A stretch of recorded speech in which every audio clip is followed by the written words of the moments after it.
Spiral shape और curve bacteria भी बोलते हैं। कोमा शेप भी हो सकते हैं, वाइब्रो जो है कोमा शेप होगा। ये तो बेसिकली इसकी हो गई, आप लोगों ने पढ़ी है कि बेसिक्स शेप के बाद इसकी एग्जांपल्स पढ़ी हैं। अब इसकी एग्जिस्टेंस देख लेते हैं कि कौन कौन सी शेप किस में एग्जिस्ट कर रही होती है। ठीक है, सो आपके पास कोकाई जो है वो स्फेरिकल शेप होती है, और फिर आपके पास डिप्लोकोकाई होता है, स्टेप्टोकोकाई होता है और स्टेफाइलोकोकाई है। अब स्टेप्टोकोकाई, डिप्लोकोकाई और ये क्या हो सकती है, ये देखिए ये आपके पास एक शेप हो सकती है इस तरह से, या इस तरह से हो सकती है, क्या ये इस तरह से हो सकती है। तो इनमें प्लान ऑफ डिवीजन जो है, वैसे इसमें तो देखा जाए तो नहीं होगा, लेकिन इन दोनों में प्लान ऑफ डिवीजन होगा। इसी तरह बैसिलाई जो है वो आपके पास रोड शेप होते हैं। अब रोड शेप जो बैक्टीरिया है वो इस तरह से हो सकते हैं, ये भी जो है डिप्लो हो सकते हैं। ये बेसिकली आपके पास सॉरी डिप्लो बैसिलस हो सकते हैं, स्टेप्टो बैसिलस हो सकते हैं, कोकोलो बैसिलाई हो सकते हैं। ठीक है, ये कभी भी इस तरह से नहीं हो सकते लाइक दिस, ये हमेशा चेन की शेप में होंगे। चेन से मुराद है ये आपके पास एक है, ये आपके पास है, ये इस तरह से चलते जाएंगे।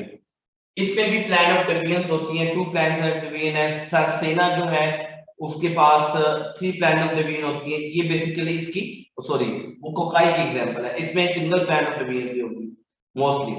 लेकिन कोको बैसिलाई जो है वो रोड शेप और स्पाइरल शेप का कॉम्बिनेशन है, इसमें कोई प्लान्स नहीं होते। ये जो स्पाइरल शेप है ये आपके पास स्प्रिंग शेप या कोमा शेप हो सकते हैं लाइक दिस।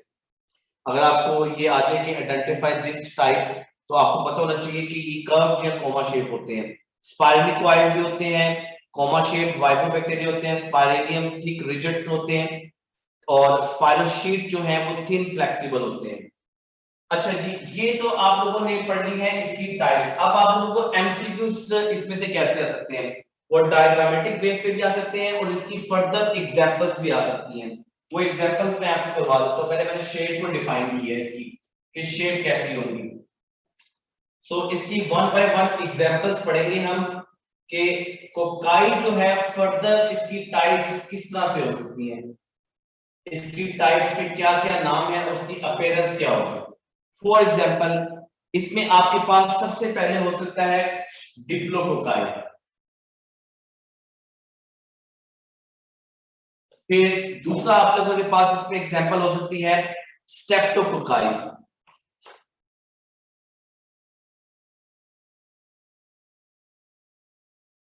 जो कि बेसिकली चेन नुमा होगी।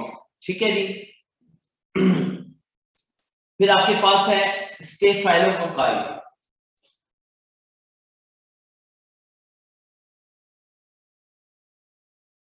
जो इररेगुलर अरेंजमेंट होती है इसकी। इसी तरह आप लोगों के पास एक आ जाएगी टेट्राड, और फिर आपके पास होगी सरसेना। टेट्राड और सरसेना, ये भी आप लोगों के पास जो है स्फेरिकल कोकाई का जो कोकस बैक्टीरिया होते हैं उनकी एग्जांपल है।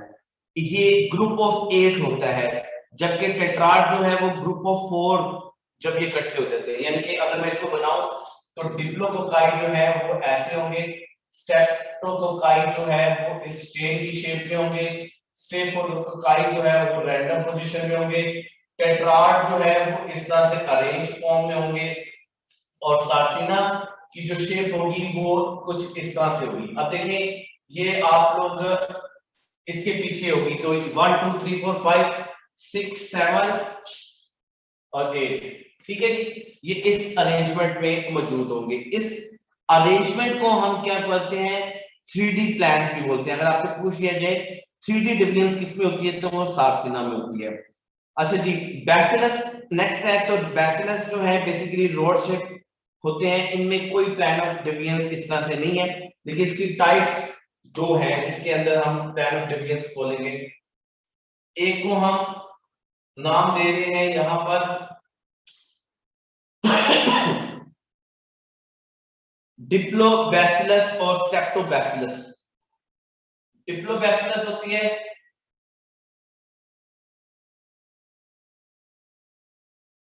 और स्टेप्टोबैसिलस होगी। डिप्लोबैसिलस का मतलब है ये इस तरह से अरेंज होंगे लाइक दिस, और स्टेप्टोबैसिलस का मतलब है कि ये हमेशा इस कंडीशन में पाए जाएंगे, चेन की शेप में पाए जाएंगे। लेकिन एक इसकी और शेप भी होती है जिसको हम बोलते हैं कि उसमें कोकोबैसिलाई, दो चीजों का कॉम्बिनेशन है।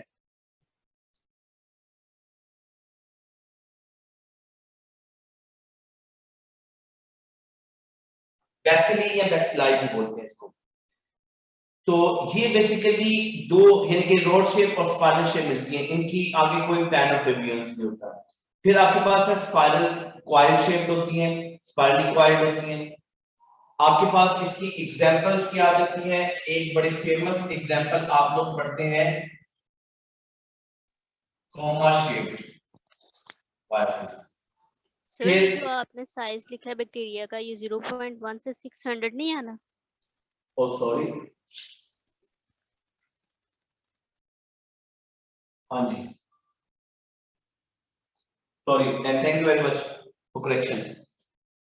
ये वाइब्रो कॉमा शेप्ड होते हैं बेसिकली। फिर आपके पास स्पाइरिलियम आ जाती है एक शेप, और फिर स्पाइरल शीट, ये विप्रो है आपके पास। स्पाइरिलियम जो शेप है ये basically thick rigid spiral form होती है, ये थिक होती है और रिजिड होती है।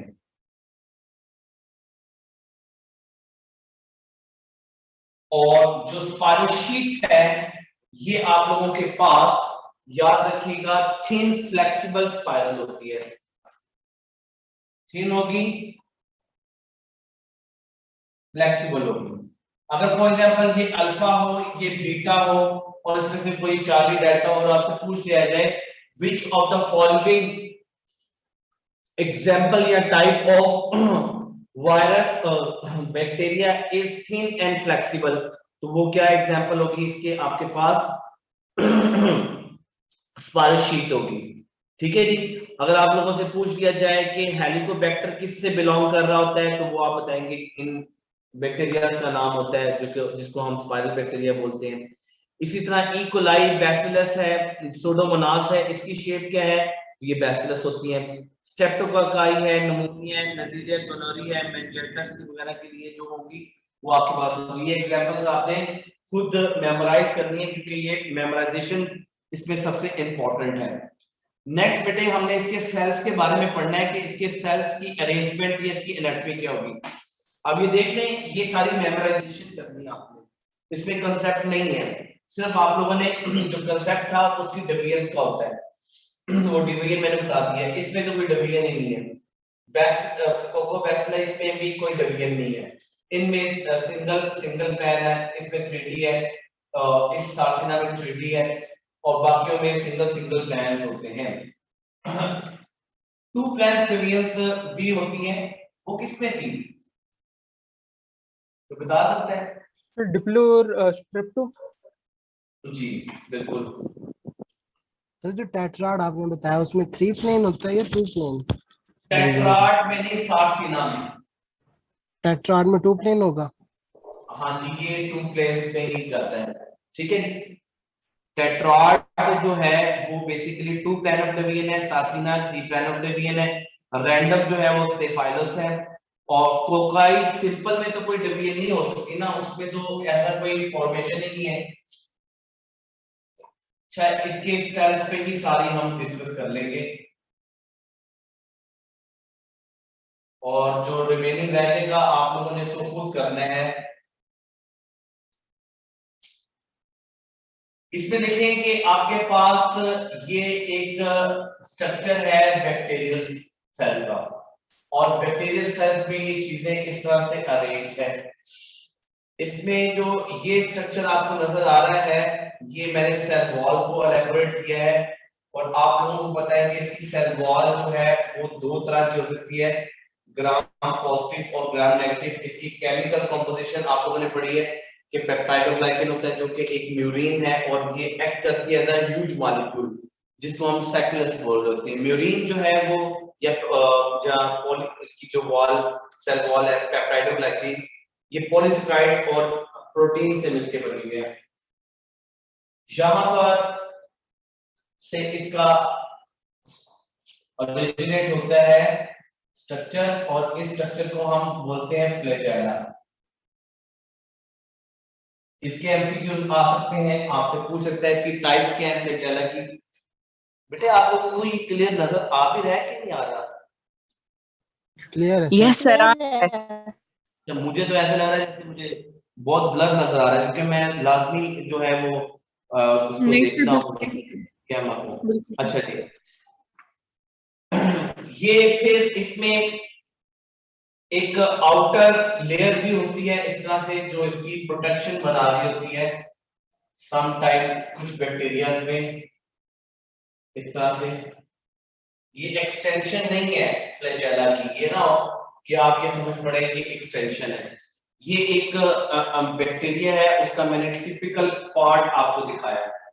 इसमें ये जो सबसे आउटर है इसको हम ग्लाइकोकैलिक्स लेयर भी बोलते हैं, कंबाइन होती है, इसको हम ग्लाइकोकैलिक्स बोलते हैं। अब ये वो वाला ग्लाइकोकैलिक्स नहीं है जो आप लोगों ने प्लाज्मा मेम्ब्रेन में पढ़ा था। ये ग्लाइकोकैलिक्स एक्चुअली इसमें अरेंजमेंट है किसकी, स्लाइम एंड, और जो आप लोग पढ़ते हैं, एक स्लाइम पढ़ते हैं और दूसरा क्या पढ़ते हैं, कैप्सूल। कैप्सूल। ये इसकी कंपोजिशन का होता है, स्लाइम प्लस कैप्सूल। इसको हम टेक्निकली ग्लाइकोकैलिक्स भी बोलते हैं, और मोस्टली जो पैथोजेनिसिटी होती है इस ग्लाइकोकैलिक्स से बिलोंग कर रही होती है। इसमें दूसरी आपके पास जो रेड कलर की लेयर आ रही है, इसको हम इसकी प्लाज्मा सेल वॉल का नाम देते हैं, और सेल वॉल जो है वो एक्चुअली इसकी पेप्टाइडोग्लाइकन से मिलकर बनी होती है। पेप्टाइडोग्लाइकन जो कि एक म्यूकोपॉलीसेकेराइड भी है, और इसको हम नाम दे रहे होते हैं क्या जी, म्यूरिन। म्यूरिन भी बोलते हैं। और इसमें अमाइनो एसिड्स एंड जो स्ट्रक्चर्स मौजूद होते हैं, ग्लाइकेन्स मौजूद होते हैं, मोस्टली पॉलीसेकेराइड्स इसमें मौजूद होंगे। सो इसमें जो थर्ड चीज है, थर्ड स्ट्रक्चर आप लोगों को नजर आ रहा है, इसको हम नाम देंगे क्या जी, सेल मेम्ब्रेन का। और सेल मेम्ब्रेन जो है बैक्टीरिया की, ये एक्चुअली लैक करती है स्टीरोल को, इसकी रोल जो है वो एब्सेंट होता है, जिसकी वजह से ये लेस फ्लूइडिटी होती है इसमें। इसी की वजह से याद रखिएगा इसमें जो है वो जो है मेम्ब्रेन जो है उसकी फ्लूइडिटी और फ्लेक्सिबिलिटी जो है वो कम होती है। अब इसमें ये जो चीजें बनी है, ये स्ट्रक्चर मैंने बनाया है, इसमें से ये बता सकते हैं कि इनमें से सेल इन्वेलप का कौन कौन सा पार्ट है? सेल इन्वेलप क्या होता है? सेल वॉल से ऊपर तक। सेल वॉल, सर फेडरल की बुक में सेल मेम्ब्रेन भी है। स्लाइम कैप्सूल और ग्लाइकोकैलिक्स। फेडरल की बुक में सर सेल मेम्ब्रेन भी इंक्लूडेड है। वो तो प्रोटोप्लाज्म का पार्ट है, वहाँ लिखा हुआ है।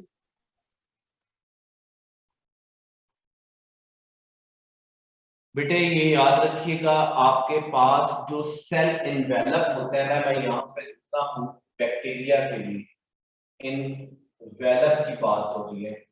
सो बैक्टीरिया में जो इन्वेलप है वो इन चीजों की कॉम्बिनेशन को हम बोलते हैं।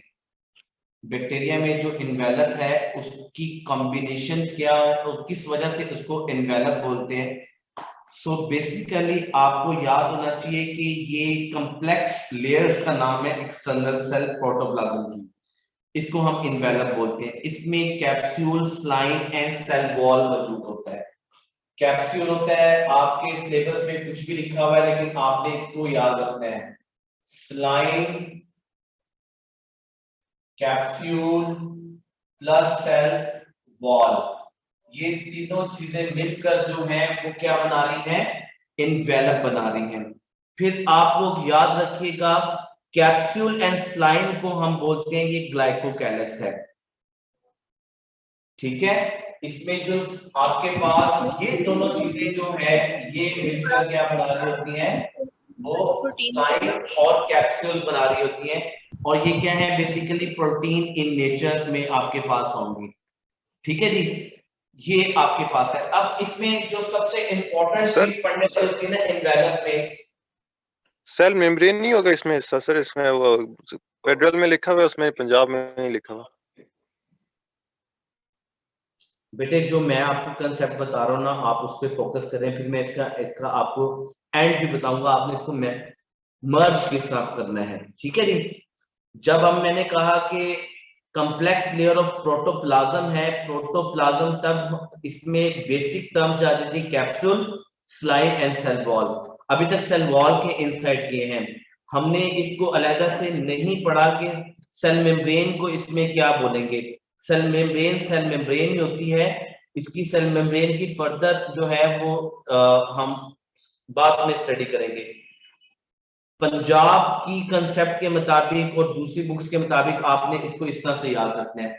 इसमें आपके पास स्लाइम मौजूद है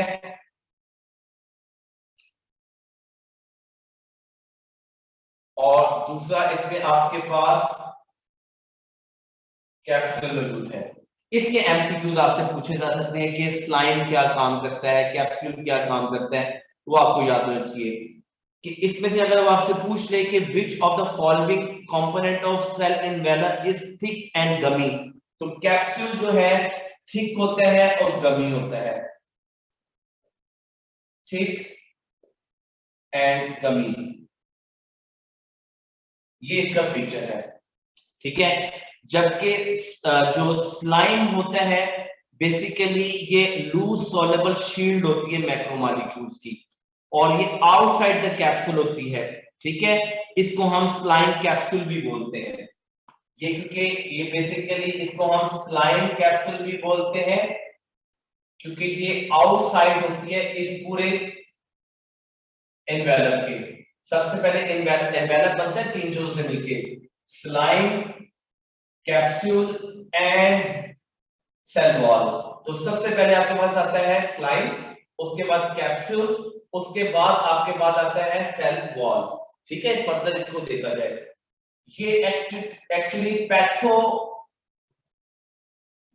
जो होती है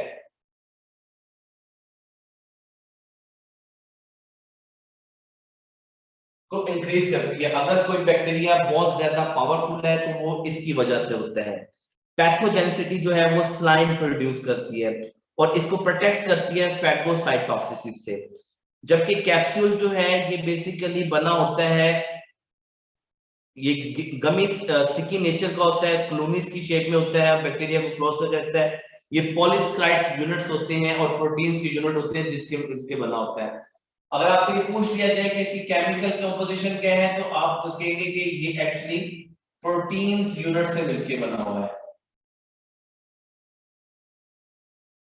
और अगर आपसे ये पूछ लिया जाए कि ये टाइटली लिंक्ड है या अटैच है या ये आपके पास लूजली अटैच है, तो याद रखिएगा ये टाइटली जो है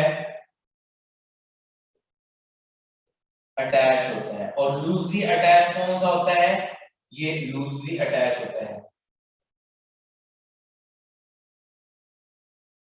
ये चीज आपके पास इन्वेलप के आएंगी। इन्वेलप के में जो एक और पार्ट है जिसको हम सेल वॉल कहते हैं, इसको हमने अलग से स्टडी करना है क्योंकि इसमें हमने स्टेनिंग के प्रोसीजर से इसको पास करना है, ठीक है।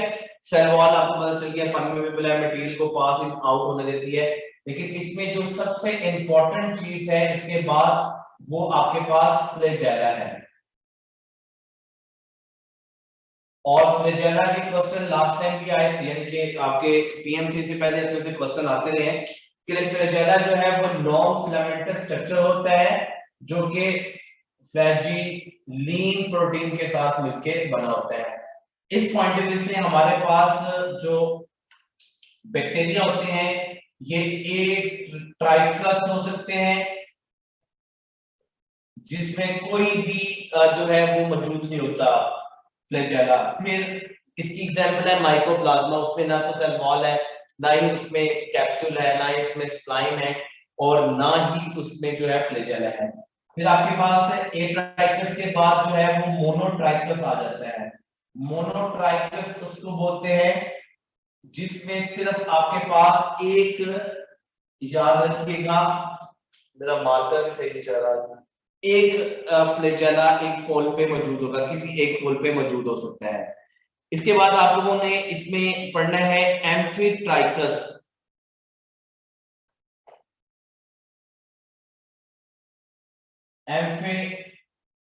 एम्फीट्राइकस ये भी फ्लैजेला की कंडीशन है, मैं आपको बता दूंगा कि इसमें कहां पर क्या चीज अटैच है।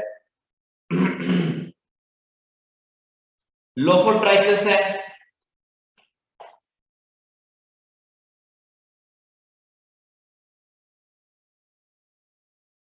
और फिर आप लोगों के पास आ जाएगा पेरिट्राइकस।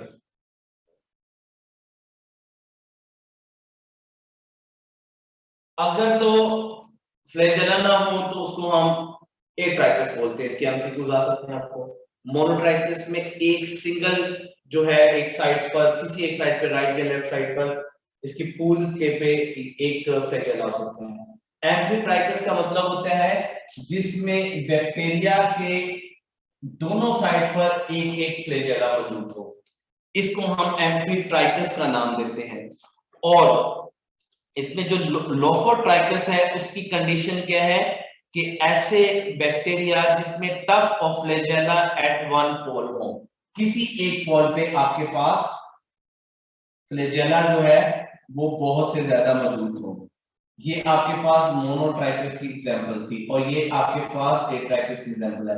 पेरिट्राइकस क्या होता है कि बेसिकली आपके पास कुछ ऐसे भी बैक्टीरिया होते हैं जिसमें पूरी बॉडी जो है उनकी कवरिंग जो है उस पे क्या मौजूद होंगे, फ्लैजेला मौजूद होंगे, लाइक दिस। और ये फ्लैजेला जो है वो पिलाई से मुख्तलिफ होते हैं। बहुत से ऐसे बैक्टीरिया होते हैं जिसके ऊपर जो है इस तरह की एक्सटेंशन होती है, इसको हम पिलाई बोलते हैं, और इसको हम सेक्स पिलाई भी बोलते हैं क्योंकि ये पिलीन प्रोटीन से मिलकर बनी होती है, और इसका काम ज्यादातर होता है सेक्सुअल कॉन्जुगेशन में, सेक्सुअल रिप्रोडक्शन में ये ब्रिज बनाती है, जिसको हम नाम दे रहे होते हैं कि ये ब्रिज जो है उसमें बेसिकली क्या करती है, ट्रांसपोर्ट करने में मदद देती है। किसको मदद देती है, मटेरियल को। इसको हम टेक्निकली जो है वो फिम्बरी भी बोल सकते हैं, ठीक है जी। ये इन्वॉल्व होती है अटैचमेंट में, इसको हम सेक्स पिलाई या F1 पार्टिकल्स भी बोल सकते हैं। तो बहुत से ऐसे बैक्टीरिया हमारे पास होते हैं जिनमें ये मौजूद होते हैं, और बहुत से ऐसे बैक्टीरिया होते हैं जिनमें ये हमारे पास मौजूद नहीं होते। आगे जाके पढ़ेंगे कि कौन से बैक्टीरिया की क्या एग्जांपल्स हैं। इसका ओरिजिन आपको पता होना चाहिए, कहां से ओरिजिनेट होते हैं। तो एक्चुअली ये ओरिजिनेट होते हैं फ्रॉम बेसल बॉडीज में, ठीक है, प्लाज्मा मेम्ब्रेन से। बेसल बॉडीज होती है प्लाज्मा मेम्ब्रेन पे, बेसल बॉडीज से अरेंज होते हैं। सो आपके पास मैं वैसे ही इसको एक एग्जांपल्स में दे देता हूं कि ये आपके पास एक स्ट्रक्चर है, इसको हम बोलते हैं बेसल बॉडीज या बेसल बॉडी। तो पिलाई जो है वो यहां से ओरिजिनेट होते हैं। लेकिन अगर आपके बारे में पूछ लिया जाए कि फ्लैजेला कहां से ओरिजिनेट होते हैं, तो ये फ्लैजेला जो है ये भी बेसल बॉडीज जो होती हैं इससे अरेंज हो रहे होते हैं। तो एक्चुअली यहाँ पर बेसल बॉडीज होती हैं, दोनों ही स्ट्रक्चर जो है वो यहाँ से ओरिजिनेट हो रहे होते हैं। नेक्स्ट बेटे इसमें मैट्रिक्स है और मैट्रिक्स में आप लोगों को पता है कि इसका सर्कुलर डीएनए मौजूद होता है न्यूक्लियोइड रीजन में। तो हम ये कह सकते हैं कि हमारे पास एक न्यूक्लियोइड रीजन है और इस रीजन में आपके पास क्या मौजूद है, क्रोमोसोम, सिंगल वन क्रोमोसोम होता है, ठीक है, और इसमें हिस्टोन प्रोटीन नहीं होती। फिर इसको हम स्टेन भी कर सकते हैं। फिर याद रखिएगा जो इसकी इनर मेम्ब्रेन है, जो मेम्ब्रेन्स है वो एक्चुअली ये स्ट्रक्चर इस तरह से इनमें सम टाइम मौजूद होता है। इसको हम मीजोसोम्स का नाम देते हैं, सिलेबस में नहीं है लेकिन हमने फिर भी इसको पढ़ लेना है। मीजोसोम, मीजोसोम जो है वो किस चीज में इन्वॉल्व होते हैं, वो एक्चुअली इसमें एक एनालॉगस स्ट्रक्चर है जो इसको सूटेबल बनाता है फॉर रेस्पिरेशन या रिप्रोडक्शन में ये इन्वॉल्व हो सकता है।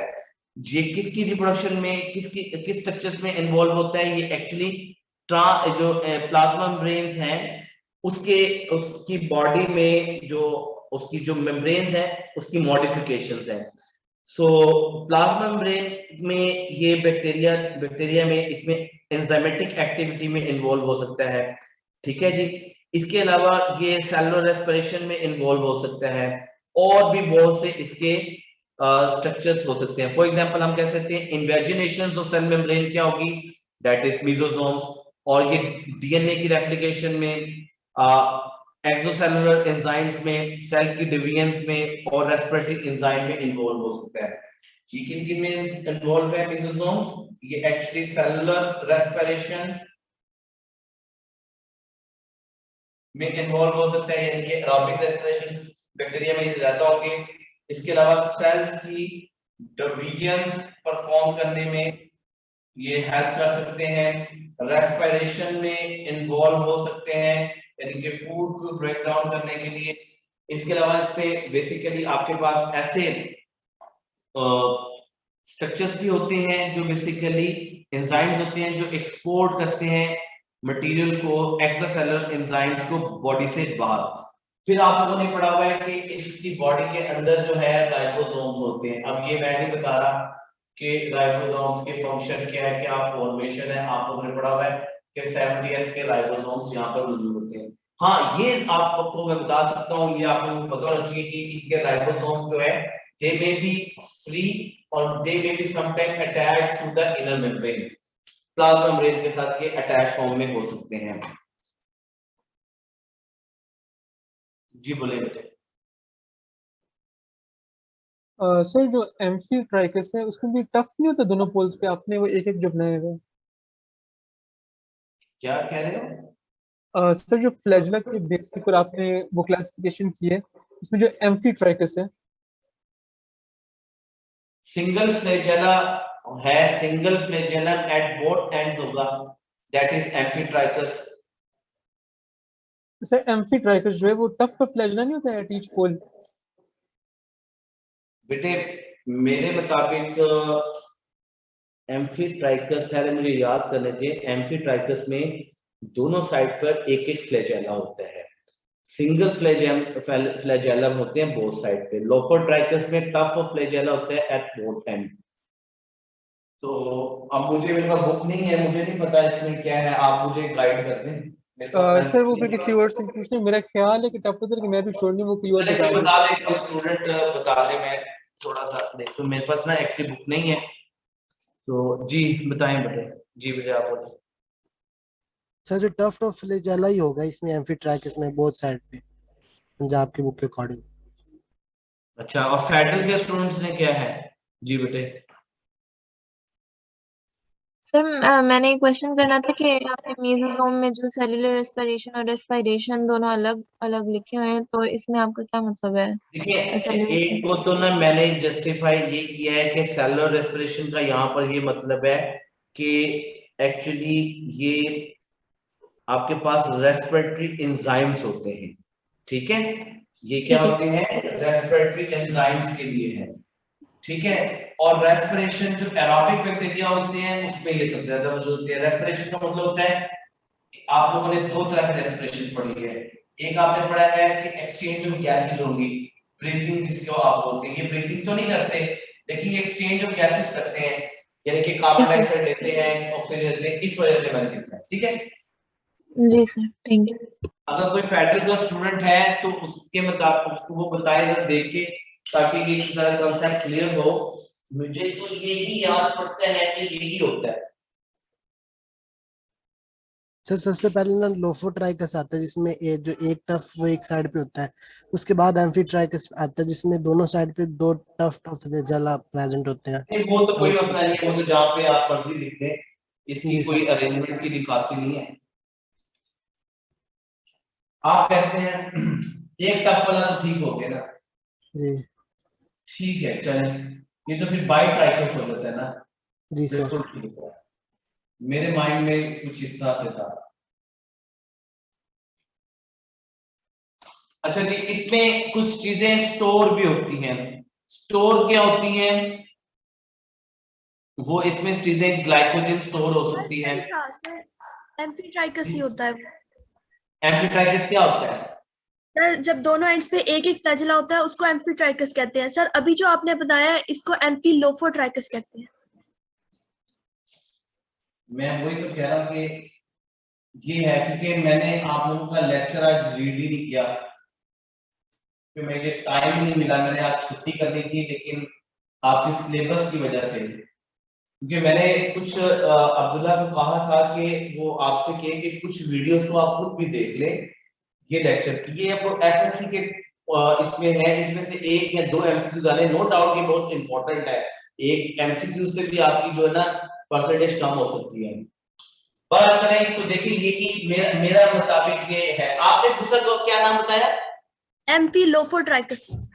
एम्फिलोफोट्राइकस,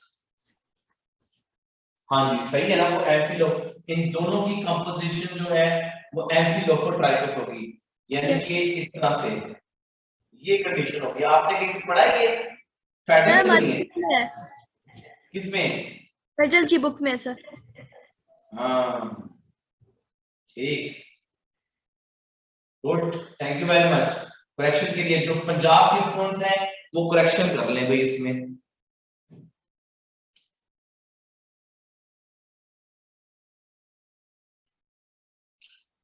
अच्छा जी, फिर बैक्टीरिया में इसके अलावा भी एक स्ट्रक्चर हो सकता है जिसको हम नाम देते हैं प्लाज्मिड्स का।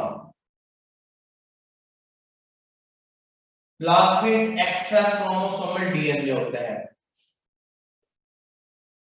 एक्स्ट्रा क्रोमोसोमल डीएनए का एक मॉलिक्यूल है जिसको हम प्लाज्मिड बोलते हैं। और ये बेसिकली इसका काम ये होता है कि सर्कुलर होता है, डबल स्टैंडर्ड होता है, सेल्फ रेप्लिकेटिंग होता है, ठीक है, बहुत से काम करता है। फॉर एग्जांपल अगर आपका एक एमसीक्यू इस तरह से आ जाए, क्योंकि एक दफा इसके एमसीक्यू आया हुआ है कि ये बेसिकली कंट्रोल करता है या इन्वॉल्व होता है मेटाबॉलिज्म में, इसमें एंटीबायोटिक रेजिस्टेंस जीन्स होते हैं,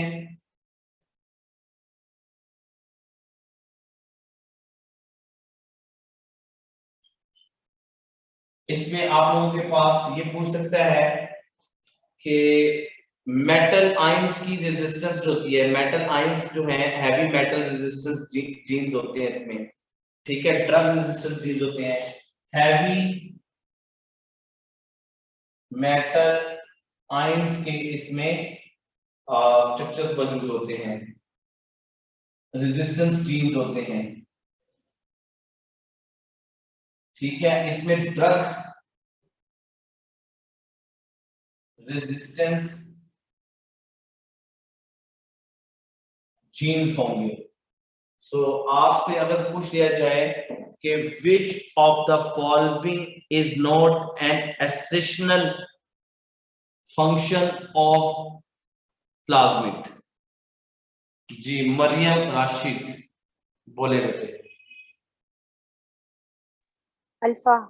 अल्फा, यानी कि एक बात याद रखिएगा, इनका कोई भी रोल नहीं होता ग्रोथ में और मेटाबॉलिज्म में। ग्रोथ एंड मेटाबॉलिज्म का कोई रोल नहीं है, हाँ डिवीजन में रोल हो सकता है।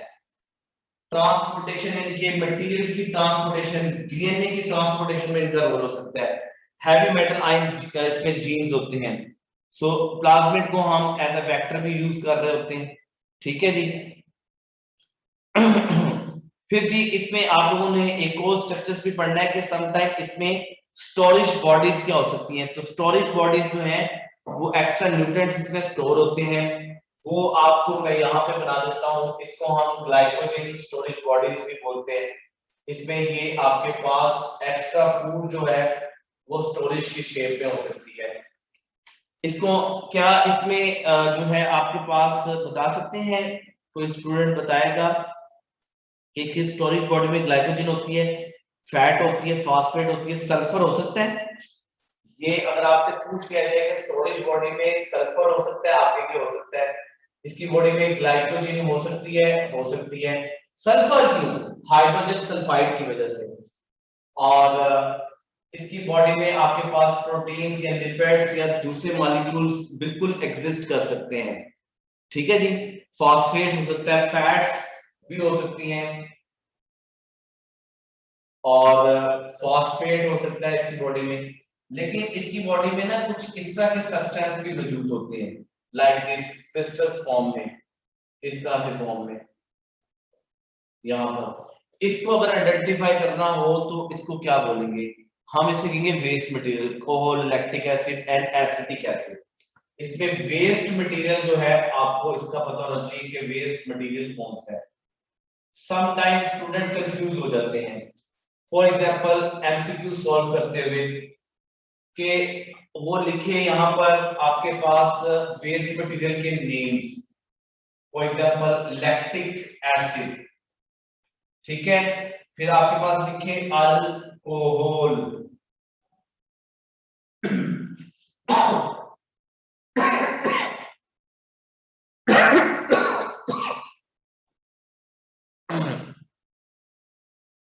एसिटिक एसिड,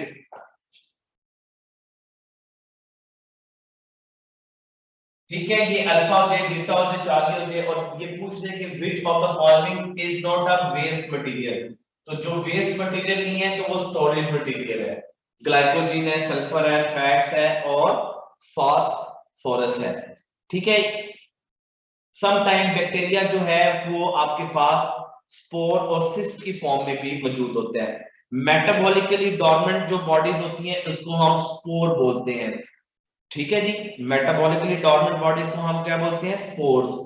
तो आपने यहाँ पे याद रखना है, स्पोर्स जो है वो मेटाबॉलिकली बॉडीज होती है, डोर्मेंट बॉडीज होती है, दो तरह की होती है। एक को हम एंडोस्पोर का नाम बोलते हैं और एक को हम एक्सोस्पोर बोलते हैं, ठीक है। ये दो फॉर्म्स में एग्जिस्ट करती हैं। इसमें जो आपके पास एंडोस्पोर्स होते हैं वो वेजिटेटिव सेल्स होते हैं, इनसाइड द सेल वॉल बनते हैं। जो एक्सोस्पोर्स होते हैं वो भी वेजिटेटिव सेल्स होते हैं, वो सेल से बाहर बनते हैं। ये जो बॉडीज होती हैं ये बेसिकली हायर एनवायरनमेंट वगैरह में एग्जिस्ट कर सकती हैं, मतलब लाइट है, डेसिकेशन है, केमिकल्स एजेंट्स होते हैं, इवन पीएच भी इसमें कर सकती है। लेकिन जो सिस्ट है ना वो इंटायरली डिफरेंट है। सिस्ट की कहानी बड़ी इंपॉर्टेंट है, इसको समझना बहुत इंपॉर्टेंट है सिस्ट को। ये जो सिस्ट है ना ये स्पोर से ज्यादा इंपॉर्टेंट है, क्योंकि ये डोर्मेंट होता है और थिक वॉल्ड होता है। डोर्मेंट होता, ये भी डोर्मेंट है, ये थिक वॉल्ड होता है और ये ज्यादा रेजिस्टेंस देता है एनवायरनमेंट के खिलाफ, यानी कि खुश्की, डेसिकेशन वगैरह, हाई टेम्परेचर वगैरह टेम्परेचर पे ये एग्जिस्ट कर सकता है, ठीक है। लेकिन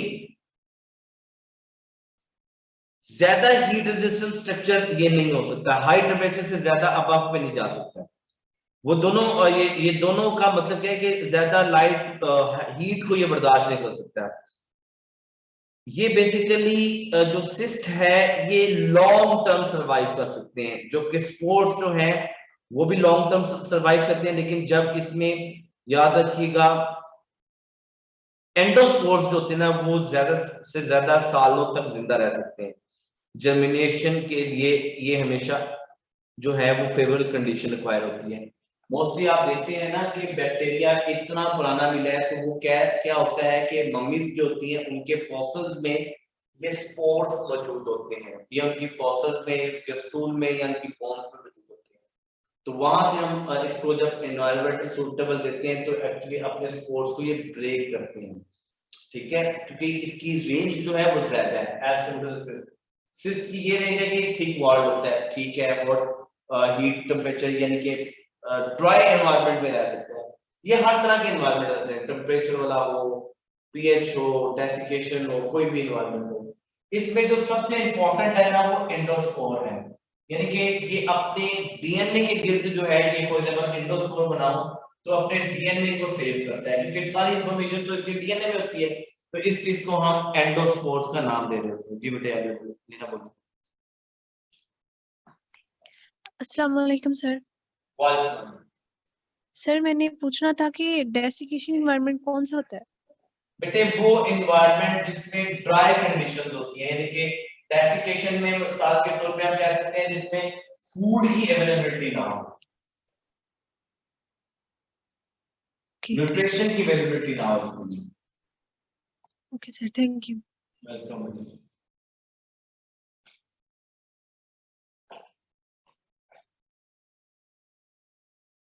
ये हमारे पास बेटे आपके पास आ जाएगा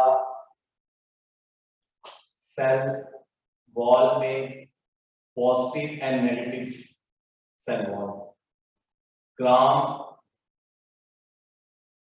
पॉजिटिव, ग्राम नेगेटिव। बेटे मैंने सिलेबस नहीं देखा आज, तो मुझे बताएं कि ये सिलेबस में शामिल है या नहीं है।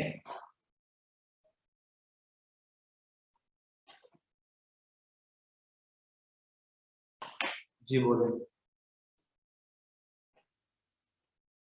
सर है इंक्लूड। क्या डिस्क्रिप्शन में लिखा हुआ है? क्योंकि पहले तो निकाल दिया था। डिस्क्रिप्शन में लिखा हुआ है कि जो बैक्टीरिया की जो स्ट्रक्चर है ना वो सब करने, स्ट्रक्चर में सेल वॉल भी आ जाती है। नहीं नहीं, उसने डिफाइन किया है कि नहीं? नहीं एज सच तो फिर उसने ये भी नहीं बताया था फिर सेल मेम्ब्रेन, ये जो हमने पढ़े इंसिस्ट स्पोर, उसने सिर्फ स्ट्रक्चर लिखे उसमें आ जाता है सर। ठीक है बेटे, ये आप लोगों ने ग्राम पॉजिटिव और ग्राम नेगेटिव को स्टडी करना है। ये दो फीचर जो है क्रिस्टल हेल्थ ग्राहम्स ने एक्सप्लेन किए थे, और उसके मुताबिक बैक्टीरिया जो है कुछ के कलर्स, कुछ की वॉल्स के बेस पे हम उसको एक्सप्लेन करते हैं कि कौन से बैक्टीरिया कैसी प्रॉपर्टीज देते हैं। तो क्रिस्टल ग्राहम जो था वो एक साइंटिस्ट था, इसने सेल वॉल के बारे में बताया था ये क्या होगी। सो सेल वॉल जो है बेसिकली रिजिड स्ट्रक्चर है, और ये एक्स्ट्रा सेलुलर सब्सटेंस और साइटोप्लाज्म के मेम्ब्रेन के दरमियान हो रही होती है, और ये पेप्टाइड और ग्लाइसिन से मिलकर बनी होती है। और भी इसमें बहुत से स्ट्रक्चर्स होते हैं जो कि हम इसको अभी पढ़ेंगे। तो इसकी स्टेनिंग को हमने बेसिकली स्टडी करना है कि इसकी स्टेनिंग कैसे होगी। स्टेनिंग को कहते हैं कलर करने को। तो यहाँ पर आपके पास स्टेन है, कौन सा कलर इसको यूज करते हैं आइडेंटिफाई करने के लिए। अगर वो आपसे क्वेश्चन में पूछ दे कि कौन सा स्टेन यूज करते हैं, तो इसमें हम प्राइमरी डाई यूज करते हैं। प्राइमरी डाई होती है, ये डाई कहते हैं कलर को। आप जब डॉक्टर बन जाएंगे खुदा ना खास्ता, तो आप लोग प्राइमरी डाइट यूज करते हैं आइडेंटिफिकेशन करने के लिए बैक्टीरिया की। स्पूटम में से भी कर सकते हैं, ब्लड में से भी कर सकते हैं, किसी भी सैंपल में से कर सकते हैं।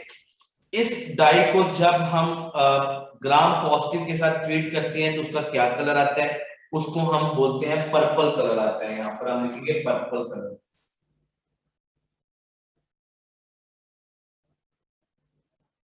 तो ग्राम में जो पॉजिटिव बैक्टीरिया होते हैं ये प्राइमरी डाई के साथ पर्पल कलर देते हैं। इस प्राइमरी डाई में एक्चुअली क्या होता है, इस प्राइमरी डाई में होता है क्रिस्टल वायलेट ग्राम आयोडीन होती है। क्या होती है बेटे? क्रिस्टल वायलेट होता है।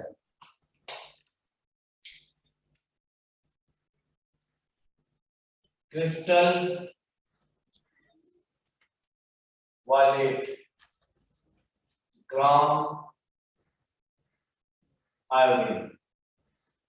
अच्छा जी, इसमें से अगर आपसे पूछ ले कि इसमें से CV कॉम्प्लेक्स कौन बनाएगा, फॉर्मेशन कौन करेगा, ये करेगा या ग्राम पॉजिटिव करेगा? जाहिर बात है जो इसको पॉजिटिव रिस्पांस शो कर रहा है तो वो करेगा। ये क्रिस्टल वायलेट जो है CV कॉम्प्लेक्स आयन फॉर्मेशन करता है, वन नहीं होती, ये क्रिस्टल वायलेट होती है, ठीक है जी। And Gram's iodine secondary dye ये यूज करता है, जब इसको क्रिस्टल वायलेट के साथ स्टेन करते हैं तो कोई कलर नहीं शो करता, ये सेकेंडरी डाई शो कर रहा होता है। और इसमें हम सैफरान, कभी आपने जाफरान खाई है? नो इस सर। तरह सैफरन एक सब्सटेंस होता है, सैफरन, इसको हम यूज करते हैं इसकी कलरिंग के लिए। जब इसको कलर करते हैं तो इसका कलर आ जाता है पिंक।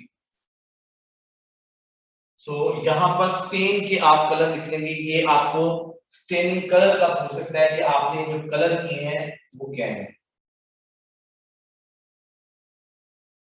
रिजल्ट्स भी कह सकते हैं, इसको हम कलर्स भी बोल सकते हैं। ग्राफ पॉजिटिव में नंबर ऑफ मेजर लेयर्स, यानी कि इसमें लेयर्स कितनी होती हैं, नंबर ऑफ लेयर्स, किस चीज की लेयर कह रहा है? ये आप लोगों ने पढ़ा था कि आपके पास एक ग्राम पॉजिटिव ग्राम नेगेटिव और ये सॉरी सेल वॉल होती है, इसकी लेयर्स कितनी होंगी? तो ग्राम पॉजिटिव में एक लेयर होती है और ये हमेशा 2 लेयर्स होगी। इसको आपने कैप्सूल के साथ एडजस्ट नहीं करना, इसकी अपनी लेयर्स हैं, ठीक है जी। इसमें पेप्टाइडोग्लाइकिन मौजूद होती है, दोनों में पेप्टाइडोग्लाइकिन मौजूद होगी। पेप्टाइडोग्लाइकिन जो है वो दोनों में, म्यूरिन दोनों में मौजूद होगी, लेकिन इसकी परसेंटेज दोनों में मुख्तलिफ होगी। अगर हम सेल का ड्राई वेट कर लें तो ये इसका 50% होगा, 50% ऑफ सेल ड्राई वेट के मुताबिक लिख रहा हूं यहाँ भी मैं बता रहा, और ये 10 ड्राई वेट के मुताबिक होगा, यानी कि आप इसमें से रिमूव कर लेंगे ना वाटर को तो ये ड्राई वेट हो जाएगा। इसमें लिपिड्स मौजूद होती हैं। अब सर लिपिड्स तो क्या बैक्टीरिया की सेल वॉल में लिपिड्स होते हैं? जी बिल्कुल मौजूद होते हैं, दोनों में होंगे। लेस कंसंट्रेशन होती है इसमें 1 to 4। अगर आपसे क्वेश्चन में ऑप्शन ना हुई हो तो आपसे पूछ सकता है कि लेस कंपोजिशन किसकी होती है इसकी, तो मोर लिपिड्स किसमें होते हैं? 11 to 20% ये ग्राम पॉजिटिव में होते हैं। लिपिड्स के बाद वो आप लोगों से पूछ सकता है कि इसमें इसके अलावा क्या चीजें हो सकती हैं, सब्सटेंसेस क्या हो सकते हैं? इसको हम कहते हैं अदर सब्सटेंसेस। इसमें क्या होंगे? सो इसमें अदर सब्सटेंसेस एक जो है वो आपके पास होगा बेटे टिकोइक, और दूसरा होगा लिपोटिकोइक एसिड। टिकोइक एसिड, इसको मैं शॉर्ट फॉर्म में लिखूंगा टिकोइक एसिड एंड लिपोटिकोइक एसिड। ये ग्राम पॉजिटिव की सेल वॉल में मौजूद होता है, जबकि आपके पास ग्राम नेगेटिव की सेल वॉल में लाइपोपॉलीसेकेराइड्स और लाइपोप्रोटीन्स होते हैं। इसमें आपके पास लाइपोपॉलीसेकेराइड्स और लाइपोप्रोटीन्स होती हैं, ठीक है।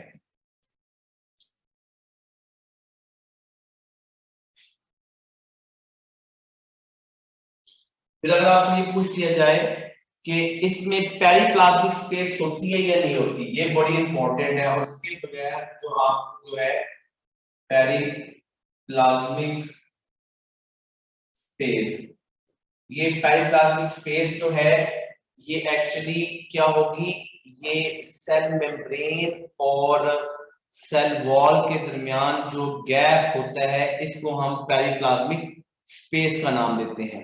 और ये पेरिप्लाज्मिक स्पेस जो है ये इंपॉर्टेंट होती है बैक्टीरिया की जो सेलुलर रेस्पिरेशन है, जिसमें इलेक्ट्रॉन ट्रांसपोर्ट चेन और प्रोटॉन ग्रेडियंट बनना है उसके लिए। तो पेरिप्लाज्मिक स्पेस जो है बेसिकली प्रेजेंट होती है सम में, प्रेजेंट होगी, कुछ में होगी, और इनमें ऑल में होगी। क्यों होती है इसकी रीजन हमने नहीं पढ़नी, हमने ये नहीं पढ़ना क्या होगा जी। फिर आउटर मेम्ब्रेन होती है या नहीं, आउटर मेम्ब्रेन इसमें होगी। अभी किस चीज की मेम्ब्रेन है, प्रोटेक्टिव मेम्ब्रेन की ये बात कर रहा है इसकी, सेल वॉल की। सो इसमें आउटर मेम्ब्रेन जो है इसमें मौजूद नहीं होती, जबकि इसमें ये मौजूद होती है। ओवरऑल थिकनेस की बात होगी, ये थिक कितने होते हैं।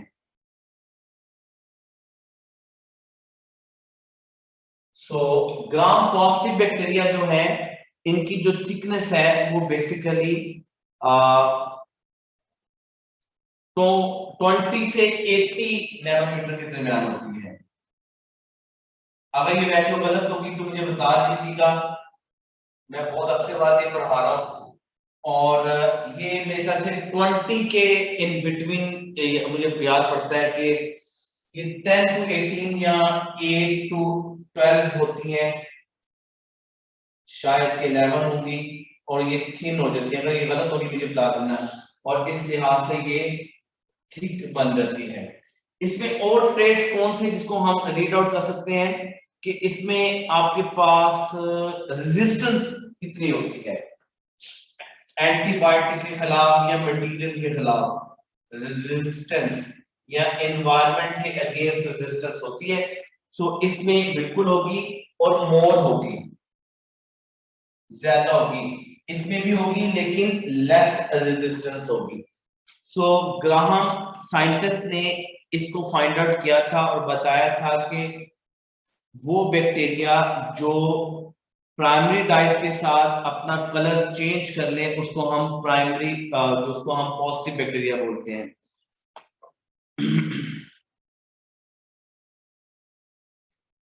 और जो अपना कलर चेंज नहीं करता उसको हम क्या बोलते हैं, नेगेटिव बैक्टीरिया। सेकेंडरी डाइस उसमें सैफरान होती है, उसके साथ पिंक कलर दे रहा होता है और ये पर्पल कलर दे रहा होता है। जी बेटे बताइए। जी सर, वो थिकनेस का ही था, ग्राम नेगेटिव में 8 to 10% होती है, नैनोमीटर होती है। 8 to 10 है? हाँ जी। पंजाब की वैल्यू बता रहे आप? नहीं, ये फेडरल की। ये वाली याद करनी है।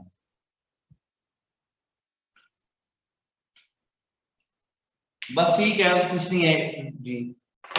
जी बेटे, और बेटे अब मेरी बस हो गई है, अब मैं और नहीं पढ़ा सकता। एक तो मुझे फीवर भी है और मेरी चेस्ट बहुत ज्यादा खराब है और मेरे जो है ना फीवर की वजह से बस हो गई है। अब आपसे क्वेश्चन आंसर भी हो सकते हैं, अगर आपने इसमें से कोई चीजें पूछनी है तो आप पूछ सकते हैं। सर मैंने जी। रेजिस्टेंस का पूछना था, ये रेजिस्टेंस किस चीज से है? ये रेजिस्टेंस बेसिकली एंटीबायोटिक रेजिस्टेंस होती है। आप लोगों को मैं एक बात बताऊं कि जो बैक्टीरिया होती है ना, जब आप कहते हैं ना कि बैक्टीरिया में ये डिजीज कॉज करते हैं ना बैक्टीरिया, तो ग्राम पॉजिटिव भी होती है, ग्राम नेगेटिव भी होते हैं। सो इसकी एग्जांपल भी आप देख सकते हैं। ग्राम पॉजिटिव बैक्टीरिया जो होते हैं वो ज्यादा रेजिस्टेंस होते हैं, इसका मतलब है उनकी पैथोजेनिसिटी ज्यादा होती है। तो जब हम जो एंटीबायोटिक यूज करते हैं तो एंटीबायोटिक इसकी या तो सेल को बैरियर को ब्रेक करती है, साइटोप्लाज्म में जाती है और उसको जाकर डीएनए को उसके जीन्स को ब्लॉक कर देती है। ठीक है, तो जो मेम्ब्रेन बैक्टीरिया की जितनी थिक होगी ना, याद रखिएगा उस पे एंटीबायोटिक रेजिस्टेंस भी ज्यादा होगी। वो जल्दी से इसकी जो मेम्ब्रेन को ब्रेक नहीं करेगी या उसको लाइसिस क्रिएट नहीं करेगी या उसके जीन्स को ब्लॉक नहीं करेगी। सर मेरी बुक फेडरल की है तो उसमें लिखा हुआ रेजिस्टेंस ऑफ मॉलिक्यूल्स, तो सर रेजिस्टेंस ऑफ मॉलिक्यूल्स और रेजिस्टेंस ऑफ एंटीबॉडीज डिफरेंट चीजें हैं। जी, एंटीबायोटिक्स बोला है, एंटीबॉडीज नहीं बोला बेटे। तो एंटीबायोटिक्स आर द मॉलिक्यूल, जब वो केमिकल्स में जाएंगे तो वो हो जाएगा। ठीक है, ओके सर, थैंक यू। जी बेटे, बोले बेटे। सर मैंने ये बताना था कि थिकनेस पंजाब जो पीटीबी है उसमें 8 to 11 ही है ग्राम नेगेटिव की, और एक और उन्होंने यहाँ पे पॉइंट दिया हुआ है परमेबिलिटी का। परमिएबिलिटी अगर देखा जाए तो मॉलिक्यूल्स के लिए, यानी कि सेल के अंदर आना है, सेल के बाहर जाना थ्रू पोर्स होती है वो ज्यादातर ग्राम पॉजिटिव में होगी, जी जी सर, ओके। ग्राम नेगेटिव में लेस परमेबल होगी।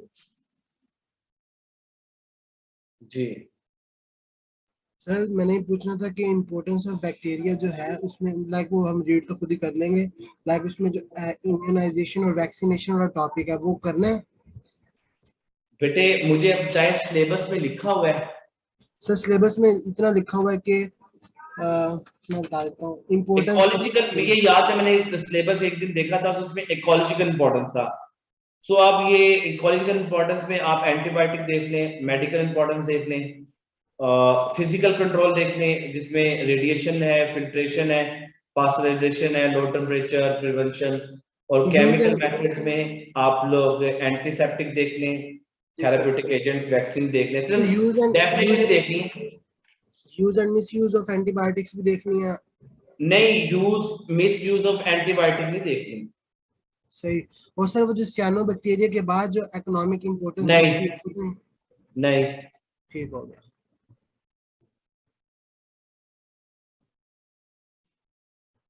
जी बेटे बोले मुझे बेटे, अगर कल तक मैं ठीक हो गया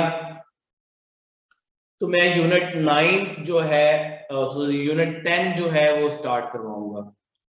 यूनिट 9 स्टार्ट कराऊं या यूनिट 10 स्टार्ट करवाऊं, आप मुझे बता दें। अब यूनिट 10 क्योंकि सैटरडे को लास्ट क्लास होगी, ये आप लोग अब है कि हमें ये एक्सप्लेन किया गया है सैटरडे को लास्ट क्लास होगी। अगर आप यूनिट 9 पढ़ेंगे तो उसमें किंगडम एनिमिलिया जो है मैं स्केच बताऊंगा आपको, स्केच। अगर मेरी तबीयत ठीक होगी तो मैं खड़ा होकर पढ़ाऊंगा, अदरवाइज मैं आप लोगों से स्लाइड शेयर करूंगा।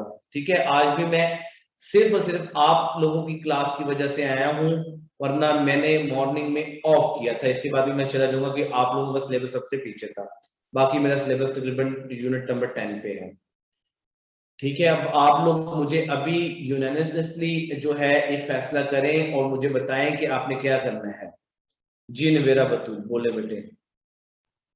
मैंने ये पूछना था, ग्राम पॉजिटिव में लाइपोप्रोटीन्स नहीं होते? लिपोइक एसिड्स होते हैं, लाइपोप्रोटीन्स भी होते हैं लेकिन कम होते हैं वो। ठीक है सर। सर अल्लाह आपको सेहत दे। अच्छा जी, सेहत दे, दुआ नहीं करते आप, दुआएं देते रहते हैं बैठ के, पता नहीं क्या करते हैं आप लोग। कितने अरसे से मैं बीमार हूँ।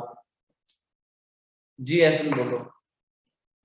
सर मैंने ये पूछना था कि लाइक हमारे 2 चैप्टर रह गए ना, तो ये यूनिट रह गए हैं। हाँ जी, एनीमिलिया वाला और दूसरा ये जेनेटिक्स वाला।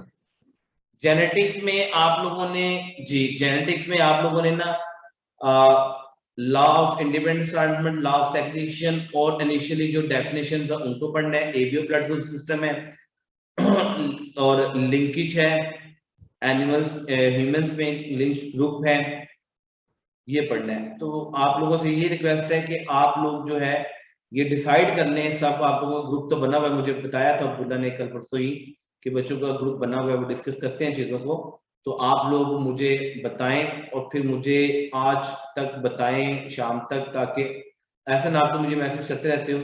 ठीक है, तो अच्छा वो जो आपने डायनसेफ्लॉन वाला मैसेज किया था ना, तो बिल्कुल ठीक है। डायनसेफ्लॉन रीजन होती है, पेरिनसेफ्लॉन डायनसेफ्लॉन रीजन होते हैं ब्रेन के। सर वो वैसे हमारी बुक में तो नहीं है ना, लाइक नहीं वो किसी भी बुक नहीं है, वो आपको जो मिलर एंड हालर एक बुक है उसमें मिलेगा, या गाइटन में मिलेगा आप लोगों को, उसके अलावा नहीं मिलेगा। सर अब इस तरह के क्वेश्चन पूछ रहे हैं, अब ये ना नंबर ना देने की बात कर रहे हैं। देखिए बात, आज सब मेरी बात सुन लें जितने स्टूडेंट्स बैठे हुए हैं, पेपर डिफिकल्ट नहीं आएगा, पेपर आउट ऑफ कोर्स नहीं आएगा। अगर आएगा तो आप लोगों के मार्क्स डिडक्शन अगर हुई तो वो वापस दे देंगे। हाँ, हम आप लोगों को बार बार कहते हैं फर्स्ट पंजाब सेकंड फेडरल है, बेसिक कंसेप्ट। अब वैल्यूज जो है उनका डिफरेंस हो सकता है, वैल्यूज का कोई मसला नहीं है। ठीक है, वैल्यू पे हम कह सकते हैं जी वैल्यू का डिफरेंस होता है, लेकिन कंसेप्ट का क्लैरिटी जो कंसेप्ट की है ना, वो पंजाब में नहीं है, वो फेडरल में है। मैंने आपको मोस्टली जो लेक्चर्स दिए हैं, आप लोगों ने नोट किया होगा। अगर वो आपको फील हो रहा था कि एक्स्ट्रा बात है, एक्चुअली वो फेडरल की बात थी, ठीक है। सो टेस्ट इजी आएगा, बिल्कुल पैनिक नहीं होना। आपके पास अब ये 20 दिन बाकी रह गए हैं। अगर बस मुझे सिर्फ इतना बताएं, कोई ऐसे स्टूडेंट्स जिनका 31st के फौरन बाद, अगस्त के बाद पेपर है, 1 या 2 या 31st से पेपर है, मेरे तो हैंड रेज करने मुझे पता चल जाएगा। किसी का नहीं लगता, इसलिए स्कूल में रबिया आरिफ का है, वेरी गुड। बस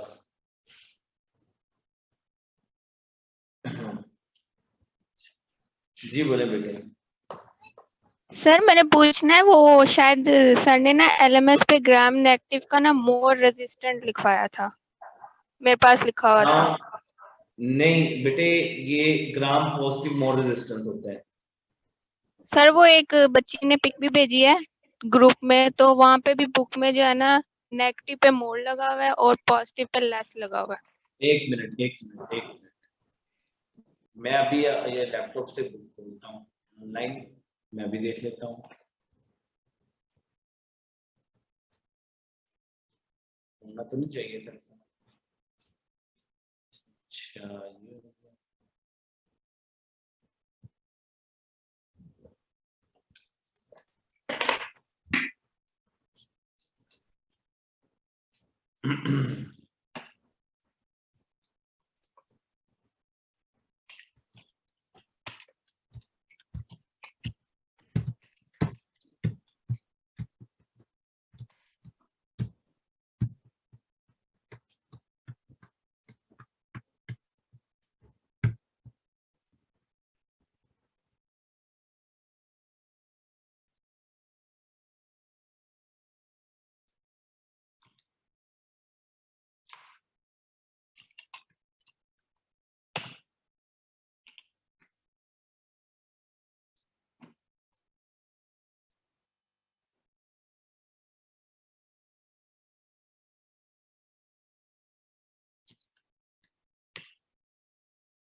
अच्छा बेटे, ये ना मैं आपके साथ शेयर करने लगा हूँ, ये मैंने एक लिंक अभी देखा है, तो मैं आपके साथ शेयर कर देता हूँ। ये आप लोगों को सबको नजर आ रहा है ना?